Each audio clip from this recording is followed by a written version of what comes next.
बिस्मिल्लाहिर्रहमानिर्रहीम। आज का हमारा टॉपिक है लेवल ऑफ बियोलॉजिकल ऑर्गेनाइजेशन, यानी बियोलॉजी के अंदर हम किस तरह ऑर्गेनिज़म को ऑर्गेनाइज़ करते हैं। हम सबसे पहले छोटे से इलेक्ट्रॉन से, प्रोटॉन, न्यूट्रॉन से शुरू होते हैं, छोटे एटॉमिक पार्टिकल से शुरू होते हैं और पूरी दुनिया बना देते हैं। ये स्टेप बाय स्टेप हमने इनको ऑर्गेनाइज़ किया हुआ है। किस तरह? वो कहते हैं सबसे पहले इलेक्ट्रॉन, प्रोटॉन्स एंड न्यूट्रॉन्स से, इलेक्ट्रॉन्स, प्रोटॉन्स और न्यूट्रॉन्स, ठीक है। ये इलेक्ट्रॉन, प्रोटॉन, न्यूट्रॉन्स मिलकर एटम्स बने। एटम्स जब आपस में कंबाइन हुए तो मॉलिक्यूल बन गया, तो उससे हमने मॉलिक्यूलर लेवल दे दिया। मसलन ऑक्सीजन का 1 एटम और हाइड्रोजन के 2 एटम आपस में मिलकर H2O मॉलिक्यूल वाटर बना दिया। जब मुख्तलिफ मॉलिक्यूल आपस में ऑर्गेनाइज हुए तो एक आर्गनली बन गई। जब मुख्तलिफ आर्गनलीज क्या होती हैं? माइटोकॉन्ड्रिया, न्यूक्लियस, राइबोसोम, क्रोमोसोम्स, ये जब आपस में आपस में ऑर्गेनाइज हो गई तो एक सेल बन गया। जब मुख्तलिफ तरह के सेल्स आपस में इकट्ठे हुए तो एक टिश्यू बन गया। जब टिश्यू आपस में इकट्ठे हुए तो एक आर्गन बन गया, जिस तरह हमारा हार्ट, लीवर, किडनी, स्टोमच, ये सारे आर्गन हैं। जब मुख्तलिफ आर्गन इकट्ठे हुए तो आर्गन सिस्टम बन गया। जब आर्गन सिस्टम इकट्ठे हुए तो पूरा इंडिविजुअल यानी ऑर्गेनिज्म यानी पूरा जानदार बन गया। जब जानदार इकट्ठे हुए तो पॉपुलेशन यानी आबादी बन गई। जब मुख्तलिफ इलाकों की आबादियाँ इकट्ठे हुई तो एक कम्यूनिटी बन गई। जब कम्यूनिटीज़ इकट्ठे हुई तो एक पूरी दुनिया वजूद में आ गई, ठीक है। अब हम एक एक को स्टेप बाय स्टेप स्टडी करते हैं। सबसे पहले हम एटम्स को पकड़ते हैं। आपको पता है एटम्स जो है ये सिंपलेस्ट यूनिट ऑफ सेल है। ऑल लाइफ यानी चाहे लिविंग हो या चाहे ना लिविंग ऑर्गेनिज्म हो, जो भी हो, चाहे ना लिविंग थिंग, ये एक पेंसिल है ना, ये भी एटम से मिलकर बनी हुई है, ठीक है। एक जानदार है, वो भी एटम से मिलकर बना है। इसका मतलब है लिविंग और ना लिविंग ऑर्गेनिजम्स का जो बेसिक स्ट्रक्चरल यूनिट है वो एटम्स है। चाहे जो भी जानदार है, जो भी बेजान चीज़ है, जो चीज़ में आती है, वो तमाम की तमाम जो बेसिक स्ट्रक्चर यूनिट रखती हैं वो एटम्स है। एटम्स आपको पता है इलेक्ट्रॉन्स, प्रोटॉन्स और न्यूट्रॉन्स से मिलकर बना है। इलेक्ट्रॉन्स, प्रोटॉन्स और न्यूट्रॉन्स मिलकर एटम्स बनाते हैं। हाँ, जब मुख्तलिफ तरह के आपस में एटम्स मिलते हैं तो एक एलिमेंट बन जाता है। मसलन कार्बन एक एलिमेंट है, ठीक है। नाइट्रोजन एक एलिमेंट है, ऑक्सीजन एक एलिमेंट है, ठीक है। तो अब हम इन एटम से एलिमेंट की तरफ मूव करते हैं, ठीक है। एटम्स और एलिमेंट को हम एक ही अपना टॉपिक में स्टडी कर रहे हैं, ठीक है। एटम्स के अंदर जब एटम्स मिल गए तो एक एलिमेंट बन गया, ठीक है। हमने जो टोटल अब तक एलिमेंट पढ़े हैं वो 118 हैं, क्योंकि अब तक 118 एलिमेंट डिस्कवर हो चुके हैं। लेकिन 118 में से जो नेचुरल एलिमेंट हैं वो टोटल 92 एलिमेंट हैं, बाकी सारे आर्टिफिशियल हैं। यानी ऊपर से जो तकरीबन 26 एलिमेंट बचते हैं वो आर्टिफिशियल साइंसदानों ने खुद बनाए हैं, लेकिन 92 एलिमेंट्स जो हैं वो नेचुरल हैं। यानी 118 में से 92 एलिमेंट्स नेचुरल हैं, ठीक हो गया। और इस नेचुरल एलिमेंट में से 16 एलिमेंट बायो एलिमेंट हैं। बायो एलिमेंट से मुराद है जो जानदारों के जिस्म में पाए जाते हैं। अगर मैं इनकी बात करूं, इन 16 बायो एलिमेंट्स की, तो हमने इन्हें मुख्तलिफ ग्रुप्स में तकसीम कर दिया है। इन 16 एलिमेंट्स से जो 6 एलिमेंट्स हैं वो मेजर एलिमेंट हैं, 6 मेजर एलिमेंट हैं, और 1 2 3 4 5 6 माइनर हैं, ठीक है, और 4 ट्रेसेस हैं, ठीक है। मेजर से मुराद जो जिस्म का मेजर पोर्शन बनाते हैं, यानी 99% जो जिस्म का हिस्सा है वो इन मेजर एलिमेंट से मिलकर बना है। कैसे? हमारे जिस्म में जो ऑक्सीजन है ये 65% है, जो कार्बन है ये 18% है, जो हाइड्रोजन है ये 10% है, जो नाइट्रोजन है ये 3% है, जो कैल्शियम है ये 2% है, जो फास्फोरस है ये 1% है, ठीक है। सबसे ज़्यादा हमारे जिस्म में ऑक्सीजन पाई जाती है, ठीक है। उसके बाद carbon, hydrogen, nitrogen, calcium and phosphorus, ये आपने उनकी परसेंटेज भी याद करनी है। ये 6 हो गए मेजर एलिमेंट। अब हम पढ़ने लगे हैं माइनर एलिमेंट। माइनर में 6 एलिमेंट आते हैं। कौन से? Potassium, sulphur, sodium, chloride, magnesium and iron. आपको पता है जो पोटाशियम है ये 0.35% पाया जाता है। आपको पता है 99% तो मेजर हो गए, ठीक है। बाकी 1% बच्चे, 1% तकरीबन यही माइनर होते हैं, ठीक है। ट्रेसेस ना होने के बराबर होते हैं, ठीक है। इन 1% में से पोटाशियम जो है 0.35% है, जो सल्फर है ये 0.25% है, जो सोडियम है, जो क्लोराइड है। आपको पता है हमारे जिस्म में हमेशा सोडियम क्लोराइड NaCl की शक्ल में पाया जाता है, नमक की शक्ल में। मतलब जितने सोडियम होंगे उतने क्लोराइड होंगे। अगर हमारे जिस्म में 10 NaCl है तो इसका मतलब 10 सोडियम है, 10 क्लोराइड है। लेकिन हमारे जिस्म में जो सोडियम की परसेंटेज है वो 0.15 है, तो फिर क्लोराइड भी 0.15 होंगे, ठीक है। मैग्नीशियम जो है 0.05 है, आयरन जो है 0.04 है, ठीक है। ये परसेंटेज हो गई। उसके बाद copper, zinc, manganese and iron, ये बिल्कुल ट्रेसेस में है, यानी ये 0.00 से भी कम मिकदार में पाए जाते हैं, ठीक है। इसलिए इनकी परसेंटेज याद नहीं करनी, इनकी परसेंटेज याद कर लेनी है। ये बाद का तो लॉन्ग क्वेश्चन में आ जाता है, तो आपने मेजर एलिमेंट की सुर्खी देनी है, माइनर की देनी है, ट्रेसेस की देनी है, इनके नाम लिख देने हैं, दैट्स इनफ, ठीक हो गया। अब हम एटम से आगे मॉलिक्यूलर लेवल की तरफ। ये एलिमेंट्स आपस में मिलेंगे, यानी एटम्स कौन कौन से हैं? कार्बन है, नाइट्रोजन है, ऑक्सीजन है, हाइड्रोजन है, ये आपस में मिलेंगे और मॉलिक्यूल बनाएंगे, ठीक है। मसलन हाइड्रोजन और ऑक्सीजन मिलकर कौन सा मॉलिक्यूल बनाएंगे? H2O। H2O हमारे जिस्म के अंदर पाया जाता है, ठीक है। तो अब हम पढ़ने लगे मॉलिक्यूलर लेवल। ये आपके सामने आ गया मॉलिक्यूलर लेवल, ठीक है। वो कहते हैं कि डिफरेंट एलिमेंट्स आपस में कंबाइन करते हैं और एक कंपाउंड बनाते हैं। कैसे? एक कार्बन का एलिमेंट है और एक ऑक्सीजन के दो एलिमेंट है, ये डिफरेंट एलिमेंट हो गए ना, कार्बन और ऑक्सीजन डिफरेंट एलिमेंट है, ये दोनों आपस में कंबाइन हुए एक कंपाउंड बन गया। इस कंपाउंड को हम मॉलिक्यूल कहते हैं, ठीक है। लेकिन ये जो मॉलिक्यूल बना है ये आपको पता है किस तरह मिला होता है? C double bond O, C double bond O, ठीक है। ये CO2 की इस तरह फॉर्म होती है। तो यहाँ कौन सा बॉन्ड है? कोविलेंट बॉन्ड है, ठीक है। अगरचे डबल कोविलेंट बॉन्ड है, ठीक है, ये भी डबल है, ये भी डबल है, लेकिन है तो कोविलेंट बॉन्ड ना, ठीक है। तो ये मॉलिक्यूल जो बनता है या तो आयनिक बॉन्ड के जरिए मिला होता है या कोविलेंट बॉन्ड के जरिए, ये भी पता चल गया। यानी different element combine through the ionic bond और covalent bond to form a compound, this compound is called molecular level, ठीक है। मसलन कार्बन और ये दो ऑक्सीजन मिले CO2 बना दिया। कार्बन हमारे जिस्म में 18% है, ऑक्सीजन 65% है, ये तो वैसे मैंने परसेंटेज लिख दी। अब हम पढ़ने लगे हैं मॉलिक्यूलर लेवल में मॉलिक्यूल्स जो बनते हैं CO2, O2, H2O जो मुख्तलिफ बनते हैं, उनकी टाइप्स क्या हैं, ठीक है। टाइप्स आपको बहुत ही ईजी लगेंगी, बहुत ईजी हैं। टाइप्स दो किस्म की होती हैं, स्ट्रक्चर भी हम टाइप्स पढ़ते हैं, नेचर भी पढ़ते हैं, इनकी नेचर की बुनियाद पर भी टाइप्स पढ़ते हैं। जो स्ट्रक्चर की बुनियाद पर टाइप्स हैं यानी उनकी साख्त कैसी है, ठीक है। या तो वो माइक्रो मॉलिक्यूल्स होंगे या मैक्रो मॉलिक्यूल्स होंगे, ठीक है। आपको पता है माइक्रो का मतलब होता है छोटा, मैक्रो का मतलब होता है बड़ा। जो छोटे मॉलिक्यूल होंगे उनको हम माइक्रो मॉलिक्यूल कहेंगे, जो बड़े मॉलिक्यूल होंगे उनको मैक्रो मॉलिक्यूल कहेंगे। जैसे CO2, H2O, O2, N2 ये हमारे जिस्म में सारे पाए जाते हैं, ये माइक्रो हैं यानी छोटे हैं। मैक्रो कौन से हैं? स्टार्च, प्रोटीन, ग्लूकोज, ठीक है। आपको पता है प्रोटीन अमीनो एसिड से मिलकर बनी है, कई हज़ारों की तादाद में अमीनो एसिड आपस में मिलते हैं, ठीक है, और एक प्रोटीन बनती है। ये स्टार्च, प्रोटीन, ग्लूकोज हैं तो मॉलिक्यूल। क्यों मॉलिक्यूल्स क्यों हैं? मसलन ग्लूकोज जो है ये C6H12O6, इसमें सारे के सारे एटम्स हैं। एटम्स आपको पता है एटम्स मिलकर मॉलिक्यूल बनाते हैं, तो एटम्स मिलके ग्लूकोज बना दिया। ग्लूकोज एक मॉलिक्यूल है, लेकिन क्योंकि इसका जो फार्मूला है बहुत बड़ा है, क्योंकि बड़े की वजह से इसे हम माइक्रो मॉलिक्यूल कहते हैं। जिनके फार्मूला छोटे हैं उन्हें हम माइक्रो बोलते हैं।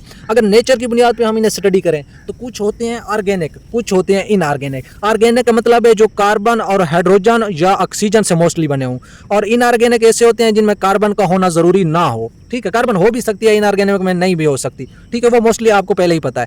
तो ऑर्गेनिक कौन से हैं? ग्लूकोज है, अमीनो एसिड है, ATP है, ADP है, AMP है। ये आपको पता है ATP की तीन इकसाम है, adenosine triphosphate, adenosine diphosphate, adenosine monophosphate. मसलन इसमें 3 फॉस्फेट हैं, इसमें 2 हैं, इसमें 1 है। ये सारे न्यूक्लियोटाइड्स हैं, ठीक है, ये मोनोन्यूक्लियोटाइड्स हैं। एक डाई न्यूक्लियोटाइड्स की भी आपने मिसाल पढ़ी थी, NAD, nicotinamide adenine dinucleotide, ये भी अपना ऑर्गेनिक में आ जाता है। इनऑर्गेनिक में कौन से आते हैं? H2O, CO2, salt acid. ये पढ़ लिया मैंने मॉलिक्यूलर लेवल, ठीक है। अब मॉलिक्यूल्स आपस में मिलते हैं तो एक ऑर्गेनली बनती है, ठीक है। तो अब हम पढ़ने लगे ऑर्गेनली। वो कहते हैं कि मैक्रो मॉलिक्यूल्स और माइक्रो मॉलिक्यूल्स और मैक्रो मॉलिक्यूल्स आपस में मिलते हैं और एक ऑर्गेनली बना देते हैं। कैसे?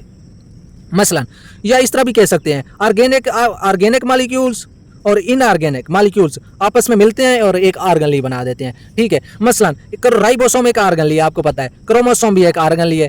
राइबोसोम किससे मिलकर बनी है? राइबोसोमल RNA, आपने पढ़ा था ribosomal RNA, ribosomal RNA ribosome में पाया जाता है। तो RNA से, प्रोटीन से, और आपको पता है वाटर तो हर चीज़ में पाया जाता है। जिस्म के अंदर जितने भी ऑर्गन्स हैं, जितने भी टिश्यूज़ हैं, जितने भी सेल्स हैं, जितने भी ऑर्गेनिज हैं, हर के अंदर वाटर तो मौजूद होगा। तो ये RNA और प्रोटीन से मिलकर बना है और वाटर से, और क्रोमोसोम किससे मिलकर बना है? DNA और प्रोटीन से मिलकर बना है। ये आपको स्ट्रक्चर याद आनी चाहिए। RNA और प्रोटीन मिलकर राइबोसोम बनाते हैं, DNA और प्रोटीन मिलकर क्रोमोसोम बनाते हैं। तो अब आपको समझ में आ जाना चाहिए, DNA प्रोटीन ये मैक्रो मॉलिक्यूल हो गए, H2O माइक्रो हो गया, तो मैक्रो और माइक्रो मिलकर ऑर्गेनली बना रहे हैं, ठीक है। तो ऑर्गेनली की तारीफ आप इस तरह भी लिख सकते हैं, फंक्शन ऑफ सेल्स, सेल्स के जो फंक्शन है वो are accomplished by these specialised structure. Cell का जो फंक्शन है वो एक मखसूस तरह की स्ट्रक्चर से अकम्प्लिश किया जाता है, मखसूस तरह की स्ट्रक्चर से अदा किया जाता है। उन स्ट्रक्चर्स को हम ऑर्गेनेलीज का नाम देते हैं, ठीक है। अगर हम ऑर्गेनेलीज की बात करें कि ये सेल्स में किस तरह पाई जाती हैं, तो कुछ होते हैं प्रोकैरियोटिक सेल, कुछ होते हैं यूकैरियोटिक सेल। आपने चैप्टर 6 में प्रोकैरियोटिक सेल पढ़ा था। प्रोकैरियोटिक सेल में कौन कौन से ऑर्गेनेल पढ़े थे, यानी बैक्टीरिया वाला चैप्टर 6, उसमें आपने पढ़ा था प्रोकैरियोटिक सेल में कौन सी होती है ऑर्गेनेल सेल, मेम्ब्रेन होती है, न्यूक्लियाइड्स होते हैं अपना, उसके अलावा सिस्ट होते हैं, स्पोर्स होते हैं, उसके अलावा और मीजोसोम्स होते हैं, उसके अलावा न्यूक्लियोटाइड बल्कि न्यूक्लियाइड्स हो गया, मुख्तलिफ तरह के ऑर्गेनेल्स आपने पढ़े थे। लेकिन आपको पता था वहाँ आपने मेम्ब्रेन बाउंडेड ऑर्गेनेल एक भी नहीं पढ़ी थी ना। उसके अंदर आपने चैप्टर 6 में बैक्टीरिया के अंदर ऑर्गेनेल में से ना आपने न्यूक्लियस पढ़ा, ना माइटोकॉन्ड्रिया पढ़ा, ना गोल्गी एपैरेटस पढ़ा, ना क्लोरोप्लास्ट पढ़ा। क्यों? क्योंकि प्रोकैरियोटिक के अंदर मेम्ब्रेन बाउंडेड ऑर्गेनेल्स नहीं होती, यानी वो ऑर्गेनेल जिनके इर्द गिर्द मेम्ब्रेन पाई जाए वो प्रोकैरियोटिक में नहीं होती, वो सिर्फ यूकैरियोटिक में पाई जाती हैं। आपको पता है न्यूक्लियस के इर्द गिर्द 2 मेम्ब्रेन है, माइटोकॉन्ड्रिया के इर्द गिर्द 2 मेम्ब्रेन है, क्लोरोप्लास्ट के इर्द गिर्द 2 मेम्ब्रेन है, गोल्गी एंडोप्लाज्मिक रेटिकुलम और गोल्गी एपैरेटस के इर्द गिर्द 1 मेम्ब्रेन है, ठीक है। ये डबल मेम्ब्रेन बाउंडेड ऑर्गेनेल्स हैं 3, ये सिंगल हैं। तो ये मेम्ब्रेन बाउंडेड ऑर्गेनेल प्रोकैरियोटिक में नहीं पाई जाती, यूकैरियोटिक में पाई जाती हैं। बस ये इनकी मिसाल में आ गया, ठीक है। अब ऑर्गेनेल्स आपने पढ़ लिया। अब ऑर्गेनेल्स मिल के क्या बनाते हैं? ऑर्गेनेल मिल के सेल बनाते हैं। कैसे? एक सेल के अंदर कौन कौन सी चीज़ें होती हैं? न्यूक्लियस होता है, माइटोकॉन्ड्रिया होता है, क्लोरोप्लास्ट होता है, राइबोसोम्स होते हैं, मुख्तलिफ तरह के ऑर्गेनेल्स मिल के सेल बना रहे थे। अब हम सेल पढ़ लेते हैं, ठीक है। वो कहते हैं डिफरेंट ऑर्गेनेल्स आपस में अरेंज होती हैं, ठीक है। डिफरेंट ऑर्गेनेल्स जो हैं आपस में अरेंज होती हैं और एक सेल बनाती हैं, ठीक है। लेकिन सेल्स कितनी टाइप्स के होते हैं? सेल्स 2 टाइप्स के होते हैं, या यूनिसेलुलर होते हैं या मल्टीसेलुलर होते हैं। यूनिसेलुलर सेल आपको पता है बैक्टीरिया यूनिसेलुलर हैं और प्रोटिस्टा मोस्टली प्रोटिस्टा यूनिसेलुलर है, लेकिन कुछ सिंपल मल्टीसेलुलर भी होते हैं, ठीक है। और मल्टीसेलुलर कौन से हैं? बाकी जो 3 किंगडम बचते हैं, kingdom fungi, kingdom Plantae, kingdom Animalia, ये सारे के सारे मल्टीसेलुलर हैं। लेकिन एक सेल के अंदर डिवीजन ऑफ लेबर होती है। डिवीजन ऑफ लेबर का ये मतलब है कि हर एक मजदूर ने अपना काम है वो तकसीम किया होता है। मसलन राइबोसोम कहता है कि मैंने प्रोटीन बनानी है, माइटोकॉन्ड्रिया कहता है मैंने एनर्जी बनानी है, न्यूक्लियस कहता है मैंने सिर्फ जेनेटिक इन्फॉर्मेशन देनी है। इस तरह हर ऑर्गेनेल ने सेल के अंदर अपनी जो काम है उसको डिवाइड किया होता है, ठीक है। इस तरह सेल के अंदर डिवीजन ऑफ लेबर पाई जाती है, ठीक है। ये हो गया सेल आपका। अब सेल भी पढ़ लिया, सेल मिल के क्या बनाते हैं? टिश्यू बनाते हैं, ठीक है। अब हम टिश्यू पढ़ने लगे हैं। लेकिन आपको पता है जो बैक्टीरिया एक सेल से मिलकर बना है उसके अंदर टिश्यू कैसे होंगे? हमेशा अगर ज़्यादा सेल होंगे तो ज़्यादा सेल मिल के एक टिश्यू बनाएंगे। जिस जानदार के अंदर सेल ही एक है तो वो टिश्यू कैसे बनाएगा? इसका मतलब है बैक्टीरिया और प्रोटिस्टा के अंदर जो है ये सेल मौजूद नहीं होते, ठीक हो गया। तो अब हम पढ़ने लगे हैं जो अपना बैक्टीरिया और प्रोटिस्टा के अंदर टिश्यू नहीं होते। तो टिश्यू किस में होते हैं? सिर्फ मल्टी सेलुलर ऑर्गेनिज्म में होते हैं, ठीक है। तो in multicellular organisms similar cell organize to perform a similar function, this is called tissue, ठीक है। एक टिश्यू बनाने के लिए मल्टी सेलुलर ऑर्गेनिज्म के अंदर सिमिलर सेल आपस में ऑर्गेनाइज होंगे तो सिमिलर फंक्शन अदा करने के लिए तो एक टिश्यू बनाएंगे। मसलन आपको पता है जो हमारे मसल्स हैं, मसल के अंदर सारे के सारे सेल्स जो होंगे वो सारे के सारे मसल वाले सेल होंगे, मसल सेल होंगे। इसका मतलब है टिश्यू बनाने के लिए एक जैसे सेल चाहिए, डिफरेंट सेल नहीं चाहिए, ठीक है। तो अब हम टाइप्स पढ़ने लगे हैं। कुछ सेल जो टिश्यूज़ होते हैं वो प्लांट के टिश्यूज़ हैं, कुछ एनिमल्स के टिश्यूज़ हैं। ये जो मैंने 2 पहले टिश्यूज़ दिए हैं ये वाले, ये एनिमल टिश्यू हैं। Muscle tissue, glandular tissue. Muscle tissue का काम क्या है? कंट्रैक्शन, रिलैक्सेशन यानी मूवमेंट में मदद देता है। उसके अलावा जो ग्लैंडुलर टिश्यूज़ हैं, ठीक है, ये सिक्रीशन में मदद देते हैं, मुख्तलिफ तरह के सिक्रीशन खारिज करते हैं। जो हमारे जिस्म में पसीना आता है ये भी एक सिक्रीशन है, ये ग्लैंड खारिज कर रहे होते हैं। जो हमारे जिस्म के अंदर थायराइड ग्लैंड है या पिट्यूटरी ग्लैंड है वो मुख्तलिफ तरह की जो सिक्रीशन खारिज करते हैं उनके अंदर ग्लैंडुलर टिश्यूज़ होते हैं। ये हो गए एनिमल्स के टिश्यू। किस चीज़ के? एनिमल्स के। अब मैं पढ़ने लगा हूँ प्लांट टिश्यू। प्लांट के अंदर भी टिश्यूज़ होते हैं। प्लांट के अंदर कौन से टिश्यू हैं? जाइलम टिश्यू और फ्लोएम टिश्यू, ये 2 बड़े टिश्यू हैं प्लांट के अंदर। जाइलम का काम है ये H2O वाटर को कंडक्ट करता है, यानी वाटर को एक जगह से दूसरी जगह प्लांट के मुख्तलिफ हिस्सों में पहुंचाता है, यानी जड़ों से पत्तों तक वाटर को ले जाता है। फ्लोएम का क्या काम है? ये फूड को, ठीक है, फेस से फ्लोएम, ठीक है, फेस से फ्लोएम और फेस से फूड, ठीक है, फेस से फ्लोएम और फेस से फूड, इस तरह याद रखना है। जो फ्लोएम टिश्यू है ये फूड को एक जगह से दूसरी जगह ट्रांसपोर्ट करता है। मसलन पत्तों में खुराक बनती है तो फ्लोएम टिश्यू पत्तों से पूरे पौधे के हिस्सों में फैला देता है, और जड़ों से जो पानी जज़ब होता है वो जाइलम जड़ों से पत्तों तक ले जाता है, ठीक है। ये जाइलम और फ्लोएम पौधों के टिश्यूज़ हो गए। मसल टिश्यू और ग्लैंडुलर टिश्यू एनिमल टिश्यू हो गए, ठीक है। ये हो गए टिश्यूज़। अब आपने देख लिया टिश्यू लेवल भी देख लिया। अब टिश्यूज़ मिल के क्या बनाते हैं? आर्गन बनाते हैं, ठीक है। जाइलम टिश्यू फ्लोएम मिल के आर्गन बना देंगे, ठीक है। तो आर्गन आप पढ़ने लगे हैं, आर्गन लेवल। वो कहते हैं डिफरेंट टिश्यूज़ लेकिन आपको पता है एक जब टिश्यू बना था तो उसके अंदर जो सेल थे वो सिमिलर सेल थे, लेकिन जब आर्गन बन रहा है तो उसके अंदर टिश्यूज़ जो हैं वो डिफरेंट टिश्यूज़ हैं। डिफरेंट टिश्यूज़ आपस में मिलेंगे एक पार्टिकुलर फंक्शन अदा करने के लिए, तो एक आर्गन बनेगा। कैसे?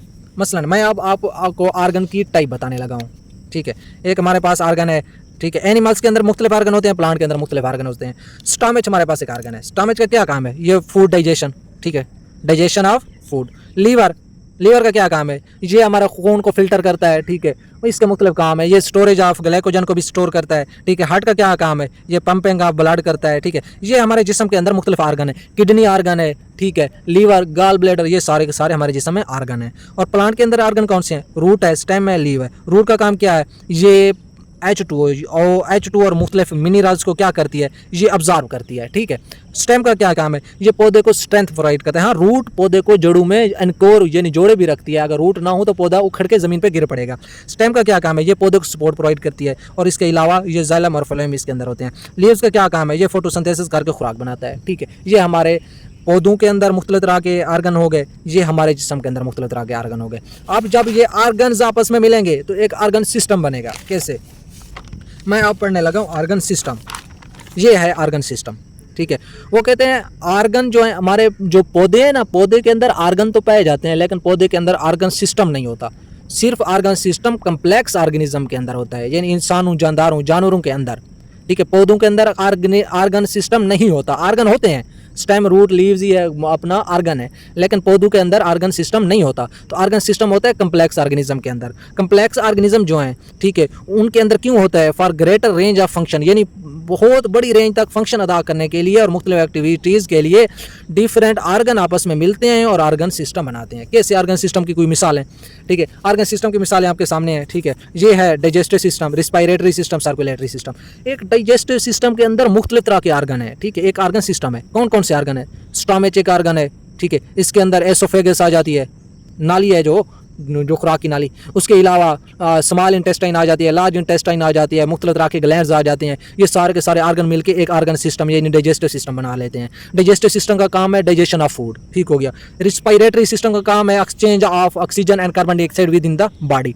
सर्कुलेटरी सिस्टम का काम है transport of different materials with in the body. हमारे जिस्म में एक जगह से दूसरी जगह मुख्तलिफ मटेरियल की ट्रांसपोर्ट करता है। ऑक्सीजन को मुख्तलिफ जिस्म में ले जाता है, कार्बन डाइऑक्साइड मुख्तलिफ जिस्म से हिस्सों से उठा के जिस्म से बाहर निकालता है, ठीक है। मतलब ये हमारे तीन बड़े आर्गन सिस्टम हैं, डाइजेस्टिव सिस्टम, रिस्पायरेटरी सिस्टम और सर्कुलेटरी सिस्टम। ये हमारे जिस्म के सबसे बड़े तीन आर्गन सिस्टम हैं, ठीक है। जब आर्गन सिस्टम मिल जाते हैं तो एक इंडिविजुअल यानी एक पूरा जानदार बन जाता है, ठीक है। तो जानदार की क्या तारीफ है? वो कहते हैं कि अगर पौधे को बनने के लिए आर्गन सिस्टम नहीं चाहिए, पौधे के अंदर आर्गन सिस्टम होते ही नहीं है, तो जब पूरा पौधा बनता है, पौधे का पूरा इंडिविजुअल बनता है तो उसमें वेरियस आर्गन मिलते हैं। लेकिन जब एनिमल बनता है तो उसके अंदर आर्गन सिस्टम मिलते हैं। तो various organ in plant and various organ system in animals combine together to form a individual. एक पूरा जानदार बनाने के लिए पौधे को मुख्तलिफ आर्गन्स चाहिए, एनिमल्स को मुख्तलिफ आर्गन सिस्टम चाहिए, ठीक है। और इसकी कोई एग्जांपल, मसलन ह्यूमन एक इंडिविजुअल है, इंसेक्ट एक इंडिविजुअल है, ठीक है। काऊ यानी गाय एक इंडिविजुअल है, ठीक है। यानी एक किसी जानदार का नाम लिख देना है, वो इंडिविजुअल है, ठीक है। उसके अंदर मसलन ह्यूमन के अंदर आर्गन सिस्टम्स हैं, ठीक है, मुख्तलिफ तरह। इंसेक्ट के अंदर भी, काऊ के अंदर भी। अगर आप कोई पौधे की मसलन मैंगो ट्री लिख देंगे, ठीक है, मैंगो ट्री के अंदर आपको पता है आर्गन सिस्टम नहीं है, सिर्फ आर्गन्स हैं। आर्गन कौन से हैं? रूट्स हैं, स्टेम्स हैं, लीव्स हैं, ठीक है। ये मुख्तलिफ तरह की मिसालें हैं।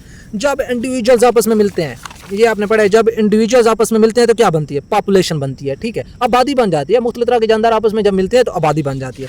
लेकिन वो कहते हैं कि ग्रुप ऑफ ऑर्गेनिज्म का ग्रुप या इंडिविजुअल्स का ग्रुप, लेकिन वो सेम स्पीशीज़ का हो और एक ही प्लेस पे एक ही वक्त में रह रहा हो, जगह भी एक हो, वक्त भी एक हो, ठीक है, और स्पीशीज़ भी सेम हो, तो तब उसे हम पॉपुलेशन बोलेंगे। कैसे?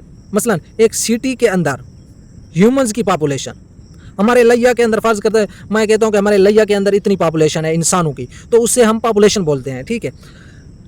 पॉपुलेशन और कम्युनिटी में एक फ़र्क है। मसलन मैंने बात की है लैया की, अगर मैं कहूँ लैया के अंदर, ठीक है, 15 के ह्यूमंस हैं तो ये होगी पॉपुलेशन, इंसानों की पॉपुलेशन। अगर मैं कहूँ लैया के अंदर इंसान भी हैं, पौधे भी हैं, मुख्तलिफ तरह के इंसेक्ट्स भी हैं, मुख्तलिफ तरह के जानवर भी हैं, तो वो बन जाएगी कम्युनिटी।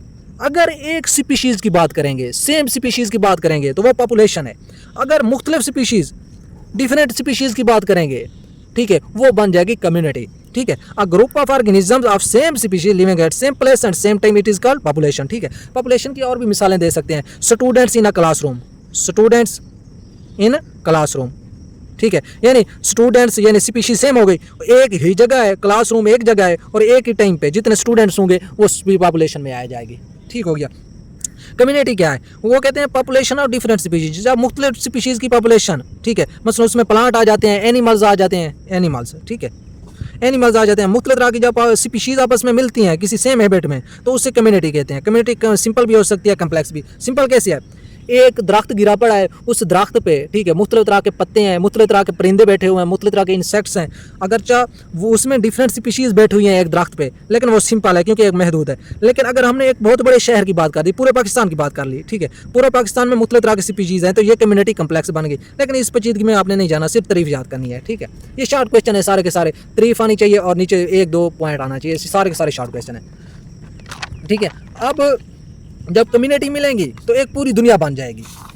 ठीक है, ये बात समझ में आ गई ना? जब ऑर्गन सिस्टम मिले तो एक पूरा जानदार बन गया, जब जानदार मिला तो एक पॉपुलेशन यानी आबादी बन गई, जब आबादियां मिली तो एक कम्युनिटी बन गई, जब कम्युनिटीज़ मिलेंगी तो पूरी दुनिया बन जाएगी। ठीक है, अब हम पूरी दुनिया की बात करते हैं, अब हम बड़े हो गए हैं। ठीक है, तो अब लिविंग वर्ल्ड इन स्पेस की बात करते हैं। इसमें आपने सिर्फ बायोम की तारीफ याद करनी है। बायोम एक कम्युनिटी की एक किस्म है, ठीक है, लेकिन इसका ताल्लुक क्लाइमेट से होता है, यानी आबो हवा से।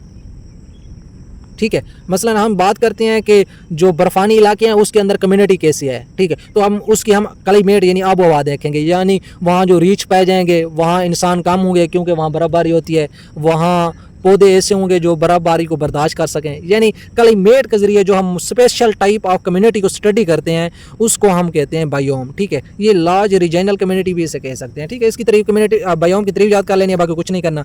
लिविंग वर्ल्ड इन टाइम, इसका मैंने एक अलग लेक्चर बनाया हुआ है, वो आपको सेंड कर दूंगा, इधर मैं नहीं पढ़ा था लिविंग वर्ल्ड इन टाइम, वैसे इतना इंपॉर्टेंट नहीं है। अब हम पढ़ने लगे हैं फाइलेटिक लाइनेज। ठीक है, एक सीरीज़ रखी हुई है, साइंसदानों ने एक सीरीज़ बनाई हुई है। ठीक है, उसे हम फाइलेटिक लाइनेज बोलते हैं। इसकी आपने डेफिनेशन याद करनी है। एक अनब्रोकन सीरीज़ है जिसे हम तोड़ नहीं सकते। किस चीज़ की सीरीज़ है? स्पीशीज़ की सीरीज़ है। ठीक है, उस सीरीज़ में हमने स्पीशीज़ को हमने अरेंज किया हुआ है। क्यों? इस तरह से अरेंज किया हुआ है कि हर बाद में आने वाली स्पीशीज़, ठीक है, एक ऐसी स्पीशीज़ से इन्वॉल्व की गई है, एक ऐसी स्पीशीज़ बनी है जो उससे थोड़ा सा पहले गुजरी है। मसला मैंने एक सीरीज़ बनाई है ना, वो कहते हैं कि ये सीरीज़ इस एक अनब्रोकन सीरीज़ है, ये कहीं से टूटी हुई नहीं है। ठीक है, ये पूरी सीरीज़ मैंने बनाई है। तो ये इस तरह से अरेंज की गई है कि इसमें हर बाद में आने वाला जानदार, मसलन फिशेस के बाद एम्फीबियंस है, हर बाद में आने वाला जानदार अपने से पिछले वाले जानदार से मिलकर बनाए। मसलन वो कहते हैं कि अगर मैं कहूँ कि बर्ड्स किससे बने? रेप्टाइल से। रेप्टाइल किससे बने? एम्फीबियन से। एम्फीबियन किससे बने? फिशेस से। फिशेस किससे बने? इन्वर्टिब्रेट से। मैं यानी ये कहना चाहता हूँ कि इस दुनिया में सबसे पहले इन्वर्टिब्रेट्स से, इन्वर्टिब्रेट्स के अंदर एवोल्यूशन हुई, फिर फिशेस बनी, फिशेस के अंदर एवोल्यूशन हुई, एम्फीबियंस बने, एम्फीबियंस के अंदर एवोल्यूशन हुई, रेप्टाइल्स बने। इस तरह एवोल्यूशन होती गई और जानदार बने गए। तो एक हमारे पास एक सीरीज़ बन गई। ये अनब्रोकन सीरीज़ ऑफ स्पीशीज़ है जिसमें हमने इस तरह ऑर्गेनिज्म को तरतीब दिया हुआ है कि हर बाद में आने वाली स्पीशीज़ उस एक स्पीशीज़ से मिलकर बनी है जो उससे इमीडिएटली पहले गुजर चुकी है। यानी इसके बाद में आने वाली स्पीशीज़ जो बर्ड है ये उस एक से मिलकर बने हैं जो इससे पहले प्रोसीड हो चुकी है, यानी गुजर चुकी है। इससे पहले कौन सी गुजर चुकी है? एम्फीबियन गुजर चुकी है। इसका मतलब ये इससे मिलकर बनी है। एम्फीबियन से कौन सी पहले गुजर चुकी है? फिशेस पहले गुजर चुके हैं सीरीज़ में, तो ये उससे मिलकर बनी है। ठीक है, तो ये इस तरह की एक सीरीज़ है। ठीक है, फाइलेटिक लाइनेज की आपने तारीफ याद कर लेनी है। ये मिसाल तो मैंने वैसे डाल दिया, लेकिन ये मिसाल भी ठीक है अगर लिखना चाहें। इस कायनात में जो टोटल स्पीशीज़ हैं, साइंसदान अंदाज़ा लगाते हैं कि इस अपना पूरे अर्ज़ पे 5 से 30 मिलियन स्पीशीज़ पाई जाती हैं। ठीक है, इंसानों की स्पीशीज़, कीड़े मकोड़ों की स्पीशीज़, पौधों की स्पीशीज़, अपना कुत्तों की स्पीशीज़। ठीक है, स्पीशीज़ से मुराद होता है ऐसे जानदार जो आपस में सेक्स लिंकेज के ज़रिए मुख्तलिफ अपनी तादाद आगे बढ़ा सकें। जैसे इंसान के ज़रिए आपस में मिलाप करके जानदार पैदा करता है। इंसान और गद्दा के मिलाप तो नहीं हो सकता। इसका मतलब है इंसान अलहदा स्पीशीज़ है, गद्दा अलहदा स्पीशीज़ है, घोड़ा अलहदा स्पीशीज़ है, बदख अलहदा स्पीशीज़ है। स्पीशीज़ वो होती है जो आपस में जिनसी मिलाप करके अपनी तादाद आगे बढ़ा सकें। ठीक है, तो इस कायनात पे 5 से 30 मिलियन तक स्पीशीज़ का अंदाज़ा लगाया जाता है, यानी इतनी स्पीशीज़ हो सकती हैं। लेकिन साइंसदानों ने अभी तक 2.5 मिलियन स्पीशीज़ आइडेंटिफाई की हैं। साइंसदान सिर्फ यही स्पीशीज़ जानते हैं, ठीक है। इसका सिर्फ वो अंदाज़ा लगाते हैं इतनी है, ठीक है। लेकिन इस जो स्पीशीज़ 2.5 मिलियन स्पीशीज़ जो वो जानते हैं, वो कहते हैं इनमें से जो सबसे ज़्यादा स्पीशीज़ हैं वो इंसेक्ट कीड़े मकोड़ों की हैं। इस स्पीशीज़ में से 53.1% कीड़े मकोड़े हैं। जो पौधे हैं वो 17.6% हैं। जो एनिमल्स हैं, वैसे इंसेक्ट्स भी एनिमल्स के अंदर जाते हैं, लेकिन अगर इंसेक्ट्स को निकाल दें, सिर्फ एनिमल्स की बात करें, एनिमल्स एक्सेप्ट इंसेक्ट्स, इंसेक्ट के अलावा जो एनिमल्स बचते हैं वो 19.9% है। हाँ, बाकी फंजाई, प्लांटी, प्रोटोजुआ और प्रोक्रियाट्स, सॉरी ये प्लांटी नहीं है, ये कोई और लफ्ज़ था, मैं मिस कर गया हूँ। फंजाई, प्रोटोजुआ एंड प्रोक्रियाट्स ये जो बचते हैं ये 9.4% हैं। प्लांट्स तो 17.6% है। ये परसेंटेज आपने याद कर लेनी है, ठीक है। ये जितने भी मैंने पढ़ाए हैं, ठीक है, इन सब की डेफिनेशन आनी चाहिए, इन सब की मिसाल आनी चाहिए, ठीक है। आपको बस आपने इस तरह याद करना है, ये आपको तरतीब आती है ना। मसलन आपने एटम्स को इस तरह लिखनी है कि ये इलेक्ट्रॉन, प्रोटॉन, न्यूट्रॉन से मिलकर बना है, कार्बन, नाइट्रोजन, ऑक्सीजन, ये एटम्स है। मालिक्यूल जो है ये मुख्तलिफ तरह के एटम से मिलकर बना है। इसकी मिसाल H2O, CO2, organic molecule, inorganic molecule, micro और माइक्रो मालिक्यूल। मालिक्यूल मिलकर आर्गेनली बनाते हैं, आपने माइटोकॉन्ड्रिया, क्लोरोप्लास्ट, ये सब की मिसालें दे देनी है। आर्गेनली मिलकर सेल बनाते हैं, आपने यूनिसेलुलर सेल और मल्टीसेलुलर सेल की मिसालें दे देनी है। सेल मिलकर टिश्यू बनाते हैं, आपने टिश्यू की मिसालें दे देनी है कि पौधों में टिश्यूज़ जो हैं वो जाइलम और फ्लोएम है। एनिमल्स के अंदर जो टिश्यूज़ हैं वो ग्लैंडुलर टिश्यू है, मस्कुलर टिश्यू है। टिश्यू मिलके आर्गन बनाते हैं, ठीक है। Different tissues combine to form है आर्गन। आर्गन की मिसाल दे देनी है कि अपने इंसानों के अंदर जो आर्गन है वो लीवर है, किडनी है, स्टोमच है। जो इन पौधों के अंदर आर्गन है वो स्टेम है, लीव्स हैं, रूट्स हैं, ठीक है। आर्गन मिलके आर्गन सिस्टम बनाते हैं। आर्गन सिस्टम की आपने मिसालें दे देनी है कि respiratory system, circulatory system, digestive system, ठीक है। इस तरह की मुख्तलिफ मिसालें देनी है। आर्गन सिस्टम मिलकर एक इंडिविजुअल बनाते हैं। इंडिविजुअल की आपने मिसाल दे देनी है, रैट यानी चूहा एक इंडिविजुअल है, मनकी एक इंडिविजुअल है, ठीक है, ह्यूमन एक इंडिविजुअल है। इंडिविजुअल मिलकर पॉपुलेशन बनाते हैं। पॉपुलेशन की आपने इस तरह मिसाल देनी है कि फलां सिटी में इतने लोग रहते हैं, वो पॉपुलेशन है। पॉपुलेशन मिलकर एक कम्युनिटी बनाते हैं। कम्युनिटी आपने मिसाल देनी है कि एक शहर के अंदर मुख्तलिफ तरह के जानदार पाए जाते हैं जो कम्युनिटी हैं। कम्युनिटी मिलकर पूरी दुनिया बनाते हैं, ठीक है। इस तरह ये सारे शॉर्ट क्वेश्चन हैं, ठीक है। इनको आपने एक कंसेप्ट ले लेना है, बुक से चाहे आप रीडिंग ना भी करें, इनका कंसेप्ट ले लें और यही कंसेप्ट याद कर लें, अपनी तरफ से तारीफ़ें लिख लें, कोई बात नहीं। लेकिन बुक से रट्टा लगाने की बिल्कुल ज़रूरत नहीं है। जो मैंने पढ़ाया है सिर्फ यही याद करना है। जज़ाक।